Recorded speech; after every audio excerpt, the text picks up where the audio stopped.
यदा यदा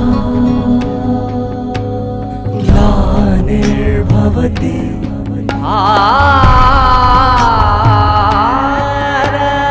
यदा यदा हि धर्मस्य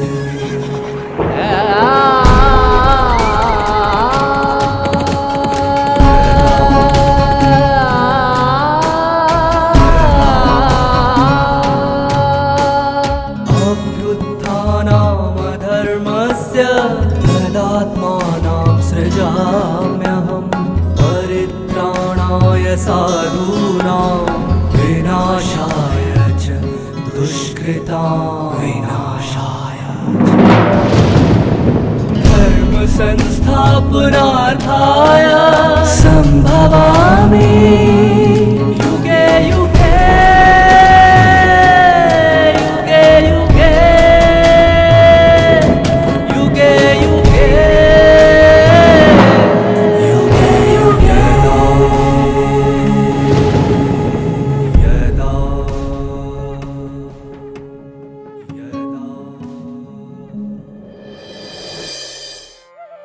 जीवन में सफल होने के लिए सकारात्मक दृष्टिकोण जरूरी है, जिससे साधारण मनुष्य भी देवात्मा बन जाता है।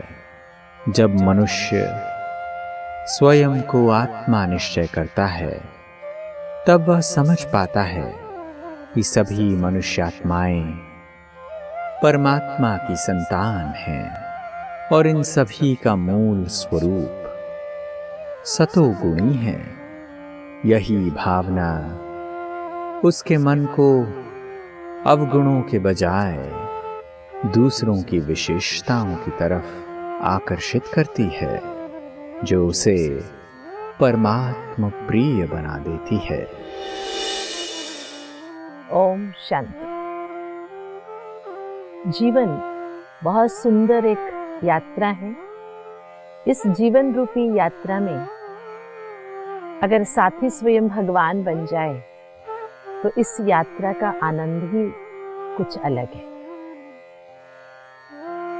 कई जन्म लिए हम मनुष्यात्माओं ने, अनेक साथी मिले जीवन में, लेकिन ऐसा साथी कभी नहीं मिला जो जीवन में आनंद की अनुभूति कराई हो। ऐसा साथी कोई नहीं मिला जो विषय सागर से क्षीर सागर में जाने की रास्ता दिखाई हो। ऐसे साथी के लिए तो जन्मों जन्मों से हम तरस रहे थे।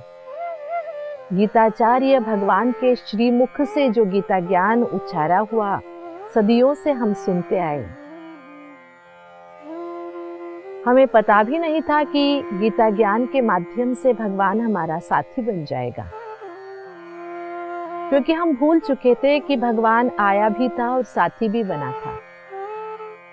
हम सोचते थे केवल अर्जुन का साथी बना था, सारथी बना था, लेकिन कभी हमने अपने जीवन नैया की डोर उनके हाथ में देने का सोचा ही नहीं, या विश्वास नहीं किया, या तो इस अहंकार में जी रहे थे कि हम अपना जीवन नया चला लेंगे। लेकिन जब भगवान को साथी के रूप में महसूस करने लगे तो मानो जीवन बहुत सुंदर सा उड़न खटोला बन गया। लग रहा ही नहीं कि हम चल रहे हैं, ऐसे लग रहा है कि मानो भगवान चला रहा है, बस हम निमित्त मात्र है। इन बातों को सुनते हुए मजा आता था, लेकिन अब चलते हुए बहुत आनंद महसूस कर रहे हैं। धन्य भाग हमारे, गीता ज्ञान दाता के द्वारा गीता ज्ञान सुनने का सौभाग्य हमें प्राप्त है। तो इसी गीता ज्ञान के अंजलि स्वरूप परमात्मा ने अपना परिचय बताते हुए ज्ञानी बनने का लक्ष्य दिया है हमें। तेषाम ज्ञानी नित्य युक्ता, भगवान ने ये बताया है। उदाराः सर्व एवैते ज्ञानी त्वात्मैव मे मतम् अस्तितः स हि युक्तात्मा मामेवानुत्तमां गतिम्। भगवान बहुत अच्छी तरह से सर्व मनुष्य आत्माओं को ये बातें स्पष्ट करते हुए सभी को बहुत अच्छी आदत देते नजर आते हैं। भगवान कभी ये नहीं बोले कि आर्ता गलत है, जिज्ञासु गलत है या अर्थार्थी गलत है, लेकिन भगवान ने ये समझाया कि ज्ञानी मुझे प्रिय है और ऐसा ज्ञानी जो एक से प्यार करता हो, एक को ही अच्छी तरह पहचानता हो, एक परमात्मा के ऊपर ही श्रद्धा भक्ति रखता हो, क्योंकि दुनिया की सर्वोच्च शक्ति तो एक ही परमात्मा है। और ये नहीं कहा कि दूसरों को पूजने वाला गलत है या वो पाप है, ये नहीं कहा, ये हम अंडरलाइन करें। लेकिन अभी इस श्लोक में भी हम ये सुन रहे हैं, उदाराः सर्व एवैते ज्ञानी त्वात्मैव मे मतम्। वो आत्मा है, ज्ञानी ही उनमें से अति श्रेष्ठ है, उदार चित्त है, उत्कृष्ट है। माना ये नहीं है कि वो अधम है, वो भी श्रेष्ठ है, उनमें से ज्ञानी श्रेष्ठ है। आर्ता अर्थार्थी जिज्ञासु वो भी उत्कृष्ट है, वो कनिष्ठ नहीं है, लेकिन ज्ञानी आत्मा है। माना वो आत्मज्ञान को जानता है, वो आत्म स्वरूप में स्थित है, वो मेरे समान है। मेरा मत ये है कि वो आत्मज्ञानी है, वो ज्ञानी आत्मा को जानता है। ज्ञानी वो है, मुझे प्रिय जरूर है, लेकिन वो खुद को भी अच्छी तरह से जानता है। बाकी जो 3 भक्त हैं वो भी श्रेष्ठ है ही, लेकिन उनमें से ज्ञानी युक्तात्मा है, योग्य है और वो उत्तम गति को प्राप्त करने वाला है। ये मेरा मत है। सभी श्रेष्ठ जरूर है, लेकिन उनमें से ज्ञानी आत्मज्ञान को जानता है, वो मेरे समान है, वो युक्तात्मा है, योग्य है और वो परम गति को पाने वाला है, ऐसा मेरा मत है। कितना अच्छी तरह परमात्मा ने स्पष्ट कर दिया कि मेरे चारों बच्चे अच्छे जरूर है, लेकिन मेरे नाम रोशन करने वाला फलाना है, और जो 3 है वो मेरे बच्चे नहीं है, ये भी नहीं है, उनसे मेरा नाम रोशन नहीं होगा, ये भी नहीं कहा, लेकिन ये मेरा नाम रोशन करेगा। जैसे एक बाप ने कहा हो, मेरे 4 बच्चों में से ये बच्चा मेरा नाम रोशन करेगा। इसी तरह परमात्मा कहते हैं, मुझे भजने वाले, मुझे जानने के लिए प्रयास करने वाले 4 तरह के लोग हैं। उनमें से ज्ञानी मुझे प्रिय है, उनमें से ज्ञानी तो श्रेष्ठ है ही और 3 भी श्रेष्ठ है, लेकिन ज्ञानी युक्तात्मा है। ज्ञानी अपने अंतरात्मा को भी जानता है और वो मेरे समान भी है और उत्तम गति को ये प्राप्त करता है। तो हमें क्या बनना है? और उत्तम गति को प्राप्त करने के लिए, ज्ञानी बनने के लिए, युक्तात्मा बनने के लिए एक भक्ति विशेषते परमात्मा ने कह दिया, मुझे एक को ही जो जानता है, मानता है, चलता है, जो मेरे साथ प्रेम रखता है, वो ही उत्तम गति को प्राप्त करेगा। उत्तम गति को प्राप्त करना है, जीवित काल में युक्ति युक्त कर्म भी करना है, युक्तात्मा बनना है और अपने आप को भी जानना है, आत्मज्ञानी बनना है। उस ऐसा व्यक्ति ही मुझे प्रिय है। तो देखिए कितनी सुंदर, एक बहुत अच्छी तरह से परमात्मा ने मार्ग दर्शाया। ये जो तुम्हारे गुण हैं, इसी गुणों के अंदर फंस के नहीं रह जाओ। ये गुण परमात्मा प्रदत्त है, ऐसे समझकर उन्हीं गुणों में फंस के रह जाओगे तो तुम मेरे पास नहीं आ जाओगे। अगर माया के मोह के बंधन में फंसे रहोगे तो तुम मेरे पास नहीं आ जाओगे। मेरे पास आने के लिए तुम्हें मेरा आश्रय लेना पड़ेगा। मेरा आश्रय लेने से ही तुम दैवी माया से बाहर निकलोगे और दैवी माया से बाहर निकलोगे, निकलने का प्रयास करोगे, तभी तुम मेरे पास आओगे, नहीं तो मूढ़मती बन जाओगे। मूढ़ आत्मा से अगर युक्त आत्मा बनना है तो मेरे प्रिय बन जाओ। मेरे प्रिय बन जाओगे तो तुम युक्त आत्मा बन जाओगे, तुम ज्ञानी बन जाओगे, तुम उत्तम गति को प्राप्त करेंगे। कितनी अच्छी तरह से गोल गोल है ज्ञान, लेकिन सुंदर भी है, बहुत अर्थपूर्ण भी है। और एक ही परमात्मा को जानने से उन्हीं के पास चले जाएंगे। जीवन में मनुष्य आत्मा का लक्ष्य क्या होता है? किसी को गंदगी हासिल करने का लक्ष्य तो नहीं होता है क्या? हमने कईयों को देखा है, इस सोनार के दुकान के सामने जो गटर रहता है, नाला, उसमें से सफाई करने वाले कुछ लोग होते हैं। वो सोनार की दुकान से निकले हुए पानी को ले लेते हैं, उसको थोड़ा सा सुखाते हैं, उसमें से उनको सोना मिलता है। याद रखना, वो गटर की, नाले की पानी उठाएंगे, लेकिन उसमें भी क्या ढूंढने का प्रयास करेंगे? वो पानी लेके जाके कहीं स्टोर नहीं करेंगे। वहां से जो उनको बहुत छोटी छोटी रेत जैसी सोने के टुकड़े मिलते हैं, उन सबको इकट्ठा करते हैं, एक जगह लाके रखते हैं, उनमें से सोना निकालते हैं। कचड़े में भी, गंदगी में भी अच्छी चीज ढूंढना चाहते हैं, है ना? अर्थात हर एक मनुष्य आत्मा का उद्देश्य जीवन का क्या है? हम अच्छाई को अपनाएं, हम अच्छाई को प्राप्त करें। तो अच्छाई को प्राप्त करने के लिए गंदगी में रहते हुए भी ऊपर उठना बहुत जरूरी है। वो ऊपर उठना क्या होता है कि परमात्मा के ओर दृष्टि रखना, परमात्मा के हाथ में अपने हाथ देना, खुद को जानना, केवल बाह्य रूप से नहीं, अंदर से अपने आप को जानना। जब तक कोई चीज की वैल्यू है, नहीं तो नहीं है ना। समझिए 500 का नोट था, नोटबंदी के पहले एक कागज का टुकड़ा था, उसका 500 का कीमत था। लेकिन जब वो नोटबंदी में उसको कैंसिल कर दिया गया, अभी आपके पास अगर वो 500 का नोट है भी तो उसका कोई वैल्यू नहीं है।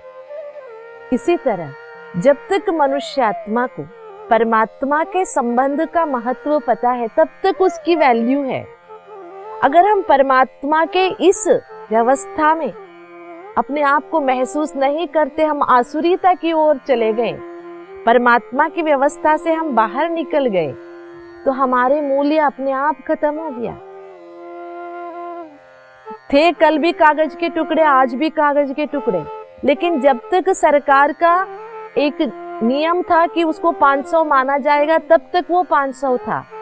जब सरकार ने नियम बना दिया, वो 500 रद्द किया गया, उसका कोई वैल्यू नहीं है। इसी तरह जब तक मैं आत्मा परमात्मा के संतान मानती हूँ खुद को, जब तक मैं परमात्मा के इस व्यवस्था के अंदर अपने आप को महसूस करती हूँ, तब मेरी वैल्यू है। लेकिन अगर इस व्यवस्था से मैं बाहर निकल गई, अहंकार में आ गई या खुद को ही परमात्मा समझने लगी, इस व्यवस्था से बाहर निकल गई, भले मैं घमंड से कहती हूँ कि मैं परमात्मा हूँ, लेकिन मेरी कोई औकात भी नहीं है और वैल्यू भी नहीं है। जैसे 500 के नोट का नहीं है, रद्द किए हुए। बस कितना सरल परमात्मा कहते हैं। इसीलिए दुनिया में जो परमात्मा के प्रति चाहना रखते हैं, अर्थात ऊंचाई की ओर जाना चाहते, परमात्मा के प्रति चाहना रखना माना क्या है? अच्छाई की ओर जाना, ऊंचाई की ओर जाना, प्राप्ति की ओर जाना। जो प्राप्ति की ओर जाना चाहते हैं, जिंदगी में कुछ अच्छा अनुभव करना चाहते हैं, अपने अंदर अच्छाई भरना चाहते हैं, ऐसे युक्त आत्मा उत्तम गति को प्राप्त करेगा। बहुनाम जन्म नामन्ते ज्ञानवान माम प्रपद्यते वासुदेवः सर्वमिति स महात्मा सुदुर्लभः। कितना सुंदर परमात्मा कहते हैं, अनेक जन्म में भी चक्कर लगाने के बाद भी ज्ञानी मनुष्य अगर एक वासुदेव में मन रखते हैं, एक वासुदेव ही सब में है ऐसे मानते हैं, वो मेरे पास आते हैं। इसका क्या मतलब है? यहां पर भगवान ने ये नहीं कहा कि मैं परमात्मा वासुदेव को याद करने से तुम मेरे पास आ जाओगे, नहीं। अनेक जन्म लेने के बावजूद भी मनुष्य आत्मा मेरे पास कैसे आते? ज्ञानवान माम प्रपद्यन्ते। कैसे? वासुदेव सब में है ऐसे जानने वाले बहुत कम लोग हैं, ऐसे दुर्लभ महात्मा मेरे पास आते हैं। जो सर्व में वासुदेव को देखते हैं वो मेरे पास आते हैं। इसका क्या मतलब है? वास्तविकता में जो सर्व में दैव स्वरूप को देखते हैं, वासुदेव है, वासुदेव माना कृष्ण स्वरूप को कहते हैं ना, जो सब मनुष्य आत्माओं में देव स्वरूप को देखते हैं कि हर आत्मा मूल स्वरूप में देवता है, हर आत्मा अनादि स्वरूप में पवित्र है, जो सब में परमात्मा के एक छवि जिसको वासुदेव स्वरूप कहते हैं, हर एक आत्मा के अंदर परमात्मा के गुण है। अब तक क्या कहते आया, जो भी गुण है परमात्मा के दिए हुए हैं, जो भी त्रैगुणी है परमात्मा के है। जब हम सब में परमात्मा गुण को देखना अनुभव करना शुरू कर देते हैं, ऐसे लोग बहुत कम लोग हैं, वो परमात्मा को प्राप्त कर लेते हैं। हमें दिखाई देता है ये बहुत गरीब है या ये बहुत विकारी है, लेकिन उनमें भी एक आत्मा है जो परमधाम निवासी है, उनमें भी एक चेतना है जिसका स्वरूप दिव्य है। अगर सब में हम दैव स्वरूप को, देवी स्वरूप को, देवता स्वरूप को, डिवाइन एंटिटी को देखने में सफल हुए तो हम परमात्मा के पास आ सकते हैं। हर व्यक्ति में देव स्वरूप की महसूसता करना, हर व्यक्ति के अंदर जो शक्ति है आत्मा, उसका मूल स्वरूप क्या है, देवता स्वरूप है, ऐसे जानने का अभ्यास करना आसान नहीं है। अगर ऐसे करने में अगर तुम सफल हो तो तुम महात्मा कहलाओगे और तुम मेरे पास आ जाओ। लेकिन ऐसे लोग बहुत दुर्लभ हैं, भगवान ने ये भी कह दिया। इसलिए कहते हैं कि परमात्मा स्वरूप कोटों में कोई में कोई ही परमात्मा को जानने में सफल होते हैं। जानने के बाद परमात्मा के जो गुण शक्तियां हैं हर व्यक्ति में है, ऐसे महसूस करना, इसके लिए सतत अभ्यास की बहुत जरूरत है। थोड़ा सा व्यावहारिकता के साथ इसको हम समझें। किसी ने कुछ झूठ कह दिया तो हमें उन पर गुस्सा आ जाता है। झूठ कहने वाला बहुत मजे में है, झूठ को सुनने वाले गुस्से में है। गुस्सा किसने किया? झूठ सुनने वाले ने। नुकसान किसको हुआ? गुस्से करने वाले को। तो जिसको जिस भाव से हम देखते हैं उस भाव का प्रभाव हमारे ऊपर ही तो होता है। किसी को हम नफरत की दृष्टि से देखेंगे उसका तो कुछ बिगड़ेगा नहीं, लेकिन नफरत हमारे अंदर भरती जाएगी तो हमारे मन में हम विष भर के रखते रखते, है ना, अगर हमने मुंह से विषपान किया तो डॉक्टर लोग पेट साफ करके उस विष को बाहर निकाल देते, लेकिन अगर मन में ही विष को हमने भर के रखा तो कोई डॉक्टर तो साफ कर भी नहीं सकता, भगवान भी नहीं कर सकता है। इसीलिए जिसके बारे में जो भी भाव हम रखते हैं उसे नुकसान हमें ही है। अच्छे भाव रखे तो लाभ हमें है।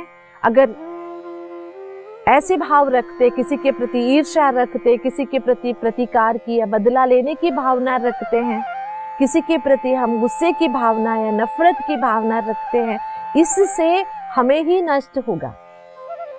एक व्यक्ति को देखा, उसके प्रति नफरत की भावना जागृत हो गई, दूसरे व्यक्ति को देखा, उसके प्रति द्वेष की भावना जागृत हो गई, तो सामने वाले का तो कुछ बिगड़ा नहीं, लेकिन हमारे अंदर बहुत कुछ बिगड़ गया।